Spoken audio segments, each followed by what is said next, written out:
Hello students, myself Pankaj Sharma from Praxis Vidyapeeth Rudhauli Basti. Students, आपका second unit test start हो रहा है और आज हम जो अभी तक हम लोगों ने ऑनलाइन पढ़ाई किया है, आप लोगों ने जो मेहनत किया है, जो इंस्ट्रक्शंस आप लोगों को मिले हैं, क्या क्या पढ़ने थे, आज हम उसी का रिकैप करते हैं और कैसे क्वेश्चंस आएंगे बारे में हम लोग थोड़ा सा बात करते हैं और क्या क्या आपको पढ़ना है ये मैं आज आपको पूरी तरीके से बताता हूँ।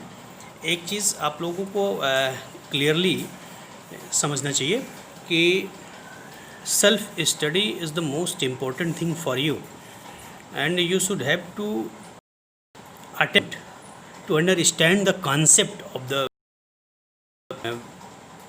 Anything, any topic. तो जैसा हमारा ये SST है, SST class 6, this is the class 6 SST।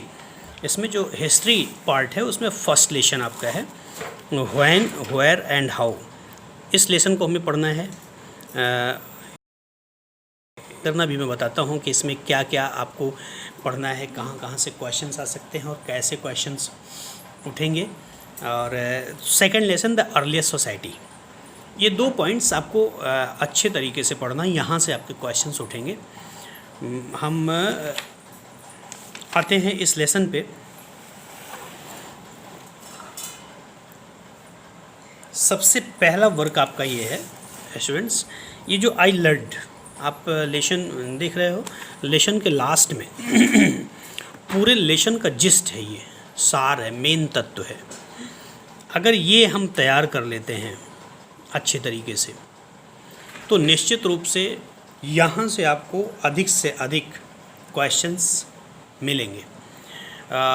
और दूसरी चीज़ ये है कि ये जो कि पूरी लेसन का सार है, अगर ये जिस्ट हमको पूरी तरह से तैयार हो जाता है तो निश्चित रूप से इससे रिलेटेड जो क्वेश्चंस होंगे लेसन से रिलेटेड, वो आप अच्छे तरीके से हल कर सकते हो।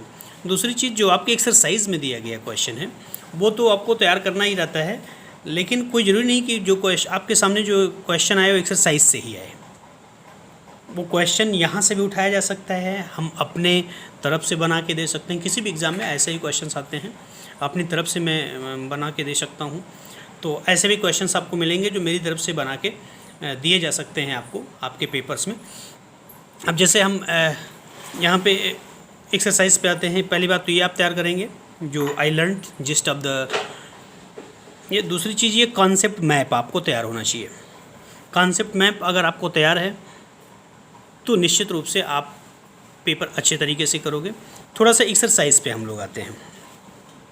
एक्सरसाइज में देखिए, जैसे ये choose the correct option, correct filling objective type questions है।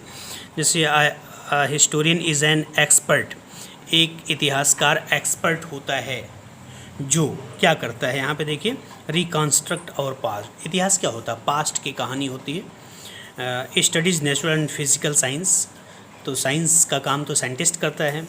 Studies the human body, human body को स्टडी करता है, ये भी साइंटिस्ट करता है, डॉक्टर लोग करते हैं। प्रेडिक्ट्स द फ्यूचर, फ्यूचर को प्रेडिक्ट करता है ये जो प्रेडिक्टर होता है।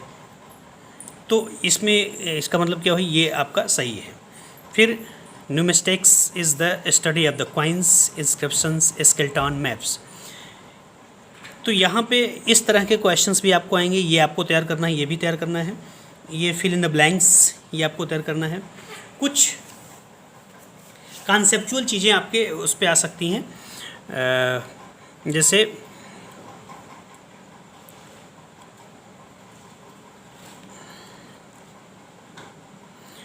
मैं यहाँ पे एक क्वेश्चन उठाता हूँ कि name any 2 archaeological source of information.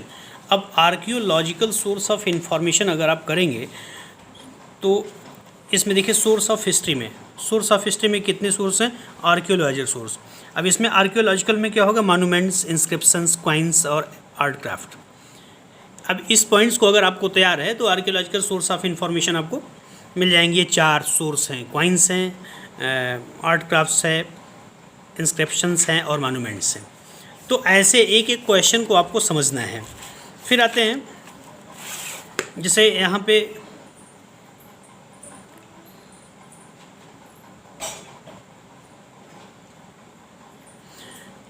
What is archaeology. अब आर्कियोलॉजी क्या है, ये इसी से बना हो आर्किटेक्ट। आर्किटेक्ट आपने सुना है, जो बिल्डिंग बनाने का काम करते हैं। तो आर्कियोलॉजी यानी जिसमें बिल्डिंग से रिलेटेड चीज़ें हम पढ़ते हैं, कोई भी बिल्डिंग से रिलेटेड, कोई भी मकान से रिलेटेड जो चीज़ होती है उसे आर्कियोलॉजी बोलते हैं। तो यहाँ से आप वो आर्कियोलॉजी क्या होता है आप वहाँ आगे देखेंगे तो वो सारी चीज़ मिल जाएगी। यहाँ जिस्ट में भी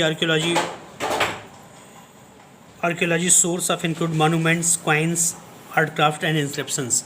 देखिए यहाँ पे भी वो चीज़ें दी गई हैं। तो इस तरह से ये क्वेश्चंस आपको यहाँ से मिल सकते हैं। तो ये चीज़ें आपको अच्छी तरीके से देख लेनी है।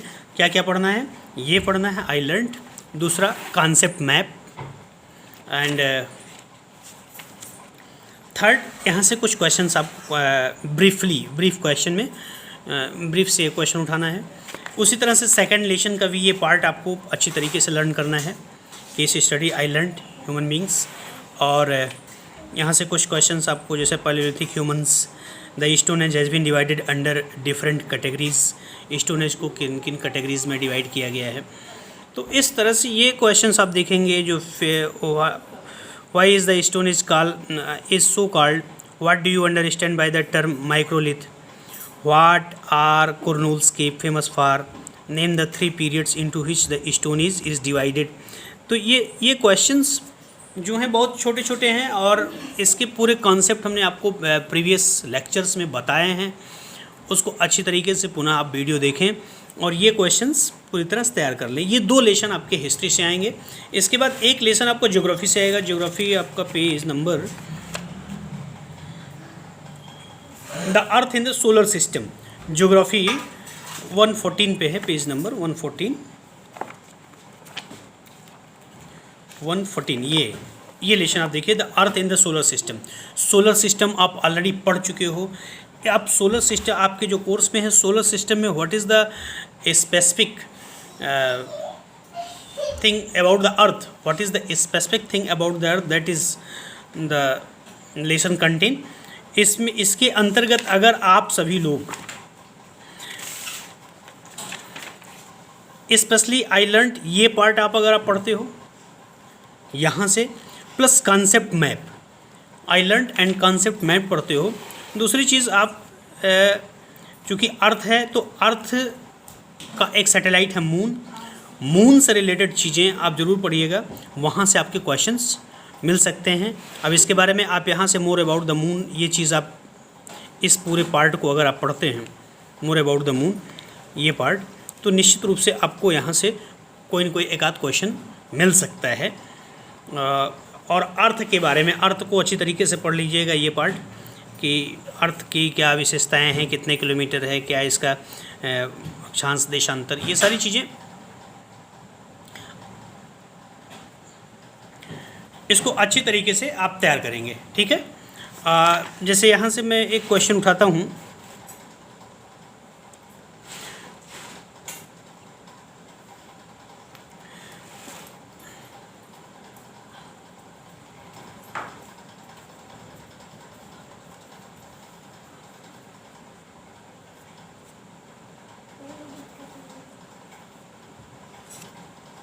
जैसे explain the main features of planet. ये क्वेश्चन के लिए एक निश्चित कंडीशन है ना, वो कंडीशंस आप वहाँ पढ़िएगा। डिफाइन प्लैनेट, प्लैनेट क्या होता है, सेम वही चीज़ है। यहाँ पे देखिए शॉर्ट में है और यहाँ पे थोड़ा सा ये वेरी शॉर्ट में, ये शॉर्ट में है, सेम चीज़ें वही हैं, बस वो नंबर के हिसाब से आप उसको देखिएगा कि कितने नंबर का क्वेश्चन, उस हिसाब से आप इसको करेंगे। और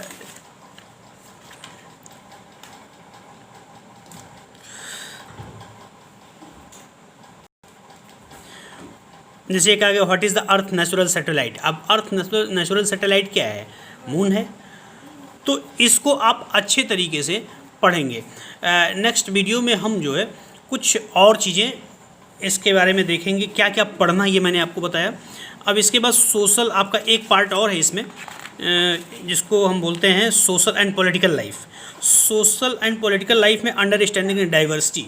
तो what is the meaning of diversity. Diversity क्या है, डाइवर्सिटी किसे कहते हैं, विभिन्नता, बहुत ज़्यादा जिसमें समानता ना हो, उसे हम विभिन्नता बोलते हैं, जो कई चीज़ें में भिन्न हो।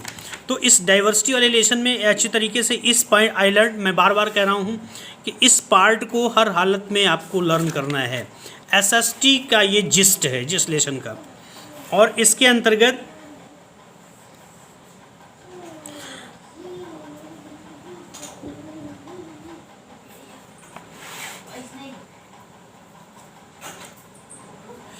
जैसे यहाँ से क्वेश्चन कि name the factors responsible for the diversity in India, ये क्वेश्चन है। अब इस क्वेश्चन को आप लिखना है तो आप इंडिया में देखेंगे तो कास्ट है, क्रीड है, सिस्टम है, कस्टम है, रूप है, रंग है, परंपराएं हैं, मान्यताएं हैं, लोगों के कपड़े पहनने का ढंग, खाने का ढंग, बोलने का ढंग, ये सारी चीज़ें सबकी अलग अलग हो जाती हैं ना कुछ कुछ दूरी पे। तो इसी को क्या बोलते हैं, डाइवर्सिटी। जैसे how did diversity emerge in India, India में डाइवर्सिटी कैसे इमर्ज होती है, कैसे हुई, कैसे उत्पन्न हुई। तो इस लेसन को जब आप पढ़ेंगे, diversity, how did diversity emerge, देखिए लेसन है, इसके बाद यूनिटी इन डाइवर्सिटी। इस लेसन पे ये जो आप पढ़ रहे हो, पंडित जवाहरलाल नेहरू की एक किताब है discovery of India, and in the discovery of India it is the brief description about the diversity of India. तो ये पॉइंट ज़रूर आप पढ़ लीजिएगा, diversity and unity in diversity, this is the main features of this lesson. So this is your SST concepts which you have to study for the second unit test, students, and I hope that you will do your best। आप लोग अपना बहुत अच्छा करोगे और अच्छे number आप सभी लोग पाओगे। बस आप कंटिन्यू लगे रहो, निश्चित रूप से बहुत अच्छा होगा, जो भी होगा बहुत अच्छा होगा। थैंक्स, और खूब अच्छे तरीके से तैयारी कीजिए। थैंक्स।